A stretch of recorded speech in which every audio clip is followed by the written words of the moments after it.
ನಮಸ್ಕಾರ. ಎನ್.ಆರ್. ಪುರ ಸುದ್ದಿ ಸಮಾಚಾರಕ್ಕೆ ಸ್ವಾಗತ. ಇಂದು ಶುಕ್ರವಾರ. ನಾನು ಮಧುರಾ ಮಂಜುನಾಥ್. ಸುದ್ದಿಗಳ ವಿವರ.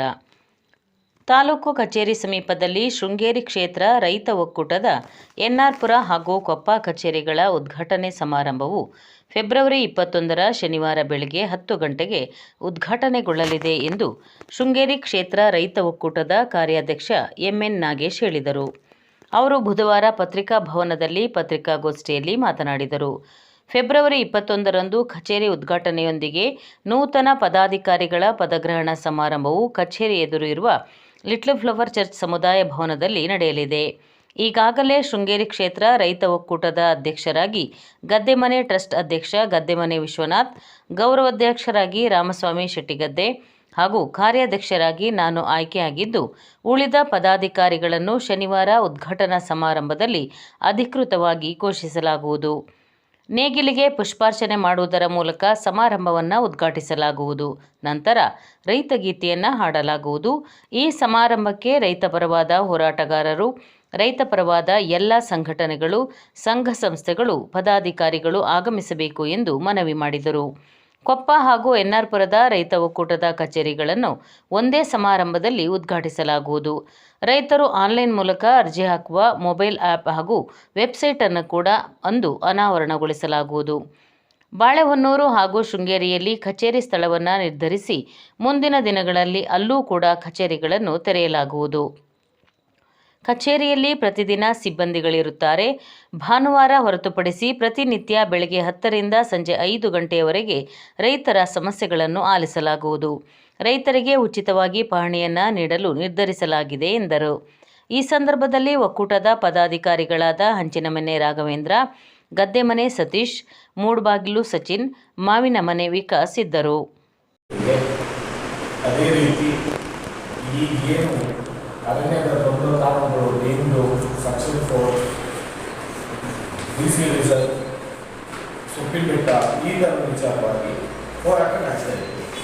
ಕ್ಷೇತ್ರ ರೈತ ಒಕ್ಕೂಟದ ಅಧ್ಯಕ್ಷರಾಗಿ ಆ ಒಕ್ಕೂಟದ ಒಟ್ಟಾರೆಯಾಗಿ ಕಾನೂನಾತ್ಮಕವಾಗಿ ಯಾವುದಾರ ಬಡ ರೈತರಿಗೆ ಮನ್ಸೋ ಈಚೆ ಅರಣ್ಯ ಇಲಾಖೆಯು ಯಾವುದಾರ ಕೇಸನ್ನು ದಾಖಲಾತಿ ಮಾಡಿದರೆ ಅವರ ಹತ್ರ ರೈತರ ಹತ್ರ ದಾಖಲಾತಿಗಳು ಇದ್ದರೆ ಎಲ್ಲ ರೈತರೇ, ನಾಗರಿಕರೇ, ಎಲ್ಲ ಸಂಘ ಸಂಸ್ಥೆಯವರೇ ಹಾಗೂ ಎಲ್ಲ ರೈತ ಸಮಿತಿಯವರೇ, ಎಲ್ಲ ಮಹಿಳಾ ಸಂಘದವರೇ ಏನು ನಾಡಿದ್ದು ಅಂದರೆ 21ನೇ ತಾರೀಕು ಶೃಂಗೇರಿ ಕ್ಷೇತ್ರ ರೈತ ಒಕ್ಕೂಟದ ಒಂದು ಕಚೇರಿಯ ಚಾಲನೆ ಮತ್ತು ವೆಬ್ಸೈಟ್ ಮತ್ತು ಫೋನ್ ಆ್ಯಪ್ ಮುಖಾಂತರ ನಮ್ಮ ಶೃಂಗೇರಿ ಕ್ಷೇತ್ರ ರೈತ ಒಕ್ಕೂಟದ ನರಸಿಂಹರಾಜಪುರ ತಾಲೂಕು ಪಂಚಾಯಿತಿ ಸಮೀಪ ಇರುವ ಮೆಟ್ರಿಕ್ ಪೂರ್ವ ಬಾಲಕಿಯರ ವಿದ್ಯಾರ್ಥಿ ನಿಲಯಕ್ಕೆ ತಹಶೀಲ್ದಾರ್ ಡಾಕ್ಟರ್ ನೂರುಲ್ ಹುದಾ ಬುಧವಾರ ಸಂಜೆ ಭೇಟಿ ನೀಡಿ ಪರಿಶೀಲನೆ ನಡೆಸಿದರು.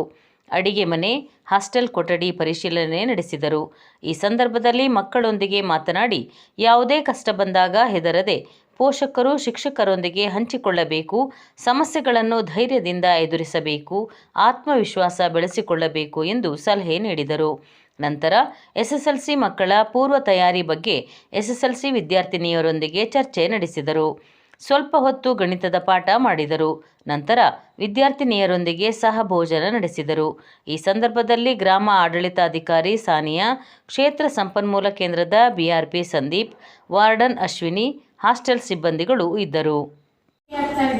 ಜಾಸ್ತಿ ನಮ್ಮ ಇದು ತಾಲೂಕು ಎಂತ ತಾಲೂಕು ಮಲೆನಾಡು ಪ್ರದೇಶ, ಹೌದಾ? ಮಳೆ ಜಾಸ್ತಿ ಬರೋದಲ್ಲ ನಮ್ಮ ಊರಲ್ಲಿ. ಅದೇ ರೀತಿಯಲ್ಲಿ ವಿಪರೀತವಾದ ಬಿಸಿಲು ಕೂಡ ಇದೆ ನಮ್ಮ ತಾಲೂಕಲ್ಲಿ. ಯಾಕೆ ಏನಪ್ಪ ನೀವೇನು ಸ್ಟ್ರಾಟಜಿ ಯೂಸ್ ಮಾಡ್ತಾ ಇದ್ದೀರಾ ಅದನ್ನೆಲ್ಲ ಇವತ್ತು ಡಿಸ್ಕಸ್ ಮಾಡಬೇಕು. ಅದೆಲ್ಲ ಮಾಡೋದಕ್ಕಿಂತ ಮುಂಚೆ ನೀವೆಲ್ಲ ಏನೇನು ಆಗಬೇಕು ಅಂತ ಇದ್ದೀರಾ ಅನ್ನೋದು ನನಗೆ ಹೇಳಬೇಕು. ಈಗ ಒಂದು ಲೈಫಲ್ಲಿ ಒಂದು ಏಮ್, ಗುರಿ ಅಂತ ಇಟ್ಕೊಳ್ತೀವಲ್ವಾ, ಯಾರು ಭೂರಹಿತ ದಲಿತರಿಗೆ ಭೂಮಿ ನೀಡುವಂತೆ ಆಗ್ರಹಿಸಿ ಕರ್ನಾಟಕ ದಲಿತ ಸಂಘರ್ಷ ಸಮಿತಿಯವರು ಬುಧವಾರ ತಹಶೀಲ್ದಾರ್ ನೂರುಲ್ ಹುದಾ ಅವರಿಗೆ ಮನವಿ ಸಲ್ಲಿಸಿದರು. ಮನವಿ ಪತ್ರದಲ್ಲಿ 2009ರಲ್ಲಿ ದಲಿತ ಸಂಘರ್ಷ ಸಮಿತಿಯಿಂದ ಹಳೆ ತಾಲೂಕು ಕಚೇರಿ ಮುಂಭಾಗ ಪ್ರತಿಭಟನೆ ನಡೆಸಲಾಗಿತ್ತು.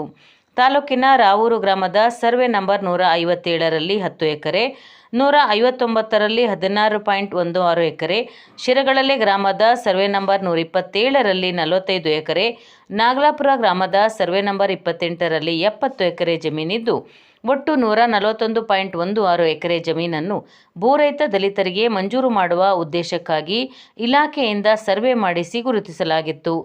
ಭೂ ಮಂಜೂರಾತಿಗಾಗಿ ದಲಿತ ಸಂಘರ್ಷ ಸಮಿತಿಯ ಅಂದಿನ ರಾಜ್ಯಾಧ್ಯಕ್ಷ ಭದ್ರಾವತಿ ಸತ್ಯ ಹಾಗೂ ಜಿಲ್ಲಾ ಸಮಿತಿ ಮುಖಂಡರಾದ ಡಿ ರಾಮು ಅವರ ನೇತೃತ್ವದಲ್ಲಿ ಪ್ರತಿಭಟನೆ ಹಮ್ಮಿಕೊಳ್ಳಲಾಗಿತ್ತು. ಅಂದಿನ ಶಾಸಕರು, ಜಿಲ್ಲಾಧಿಕಾರಿ ಹಾಗೂ ಉಪವಿಭಾಗಾಧಿಕಾರಿಗಳು ಸಭೆ ಕರೆದು ಬೇಡಿಕೆ ಈಡೇರಿಸುವ ಭರವಸೆ ನೀಡಿದ್ದರಿಂದ ತಾತ್ಕಾಲಿಕವಾಗಿ ಹೋರಾಟ ಕೈಬಿಡಲಾಗಿತ್ತು. ಆದರೆ ಅಧಿಕಾರಿಗಳು 2009ರಿಂದ ಇದುವರೆಗೂ ಯಾವುದೇ ಭೂ ಮಂಜೂರಾತಿಗೆ ಕ್ರಮ ಕೈಗೊಂಡಿಲ್ಲ ಎಂದು ಮನವಿ ಪತ್ರದಲ್ಲಿ ಆರೋಪಿಸಲಾಗಿದೆ. ಈ ಸಂದರ್ಭದಲ್ಲಿ ಡಿಎಸ್ಎಸ್ ಜಿಲ್ಲಾ ಸಂಘಟನಾ ಸಂಚಾಲಕ ಡಿ ರಾಮು, ಜಿಲ್ಲಾ ಮುಖಂಡ ಎಸ್ಎನ್ ಮಹೇಂದ್ರಸ್ವಾಮಿ, ಶೃಂಗೇರಿ ಕ್ಷೇತ್ರ ವಾಲ್ಮೀಕಿ ನಾಯಕ ಸಂಘದ ಅಧ್ಯಕ್ಷ ಎಸಿ ಶ್ರೀನಿವಾಸ್, ಜಿಲ್ಲಾ ಮಹಿಳಾ ಘಟಕದ ಅಧ್ಯಕ್ಷೆ ಪವಿತ್ರ ದೇವರಾಜ್, ತಾಲೂಕು ಮಹಿಳಾ ಘಟಕದ ಅಧ್ಯಕ್ಷೆ ವಿಜಯಕುಮಾರಿ, ನಗರ ಘಟಕದ ಸಂಚಾಲಕ ಪಿಕಪ್ ಚಂದ್ರು, ನಗರ ಮಹಿಳಾ ಸಂಘದ ಸಂಚಾಲಕಿ ಆಶಾ, ಮುಖಂಡ ಮಂಜುನಾಥ್, ಲಾರೆನ್ಸ್ ಇದ್ದರು. ಬೆಳ್ಳೂರಿನಲ್ಲಿ ಫೆಬ್ರವರಿ 21 ಹಾಗೂ 22ರಂದು ನಡೆಯಲಿರುವ 10ನೇ ತಾಲೂಕು ಕನ್ನಡ ಸಾಹಿತ್ಯ ಸಮ್ಮೇಳನದಲ್ಲಿ ಎಲ್ಲರೂ ಭಾಗವಹಿಸುವಂತೆ ಕ್ಷೇತ್ರ ಶಿಕ್ಷಣಾಧಿಕಾರಿ ಶಬಾನಾ ಅಂಜುಮ್ ಮನವಿ ಮಾಡಿದ್ದಾರೆ. ನನ್ನ ಹೆಸರು ಶಬಾನಾ ಅಂಜುಮ್ ಅಂತ, ಕ್ಷೇತ್ರ ಶಿಕ್ಷಣಾಧಿಕಾರಿ ನರಸಿಂಹರಾಜಪುರ. ಸ್ನೇಹಿತರೆ, ನಮ್ಮ ನರಸಿಂಹರಾಜಪುರ ತಾಲೂಕಿನಲ್ಲಿ ಸರ್ಕಾರಿ ಪ್ರೌಢಶಾಲೆ ಬೆಳ್ಳೂರು ಈ ಶಾಲೆಯಲ್ಲಿ ನಮ್ಮ 10ನೇ ಕನ್ನಡ ಸಾಹಿತ್ಯ ಸಮ್ಮೇಳನವನ್ನು ಹಮ್ಮಿಕೊಳ್ಳಲಾಗಿದೆ. ಇದೇ ಭಾನುವಾರ, ಭಾನುವಾರ ಇದೇ ಶನಿವಾರ ಅಂದರೆ 21 ಫೆಬ್ರವರಿ 2025 ಹಾಗೂ 22 ಫೆಬ್ರವರಿ 2026ರಂದು ಈ ಸಮ್ಮೇಳನವನ್ನು ಹಮ್ಮಿಕೊಂಡಿದ್ದು, ಈ ಸಮ್ಮೇಳನದಲ್ಲಿ 4 ಗೋಷ್ಠಿಗಳಿದೆ. ಶನಿವಾರದಂದು ನಮ್ಮ ಈ ಸಮ್ಮೇಳನ ಕಾರ್ಯಕ್ರಮ ಪ್ರಾರಂಭ ಆಗುತ್ತೆ. ಶ್ರೀ ಬೆಮ್ಮನೆ ದಯಾನಂದ್ ಅವರ ಅಧ್ಯಕ್ಷತೆಯಲ್ಲಿ ನಡೆಯುವಂತಹ ಈ ಸಮ್ಮೇಳನದಲ್ಲಿ 4 ಗೋಷ್ಠಿಗಳಿದ್ದಾವೆ. 4 ಗೋಷ್ಠಿಗಳು ಜಾನಪದ ಗೋಷ್ಠಿ, ಯೋಧರ ಗೋಷ್ಠಿ, ಕೃಷಿ ಗೋಷ್ಠಿ ಹಾಗೂ ಮಹಿಳಾ ಗೋಷ್ಠಿಗಳಿದ್ದಾವೆ. ಈ 4 ಗೋಷ್ಠಿಯಲ್ಲಿ ಮಹಿಳಾ ಗೋಷ್ಠಿಯಲ್ಲಿ ನಾನು ಕೂಡ ಆ ಗೋಷ್ಠಿಯ ಅಧ್ಯಕ್ಷತೆಯನ್ನಾಗಿ ಭಾಗವಹಿಸ್ತಾ ಇದ್ದೇನೆ.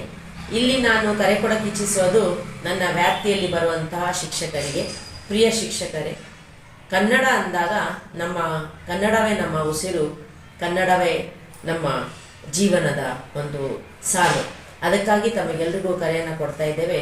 ತಾವೆಲ್ಲರೂ ಅತಿ ಹೆಚ್ಚಿನ ಸಂಖ್ಯೆಯಲ್ಲಿ ಭಾಗವಹಿಸಿ ಈ ಕನ್ನಡ ಸಾಹಿತ್ಯ ಸಮ್ಮೇಳನವನ್ನು ಅದ್ಧೂರಿಯಾಗಿ, ಆಡಂಬರಿಕವಾಗಿ, ಹೆಮ್ಮೆ, ಗರ್ವದಿಂದ ಆಚರಣೆ ಮಾಡುವಲ್ಲಿ ತಮ್ಮೆಲ್ಲರ ಪಾತ್ರ ಅತಿ ಮುಖ್ಯವಾಗಿದೆ. ನಮ್ಮ ವಂದನೆಗಳು.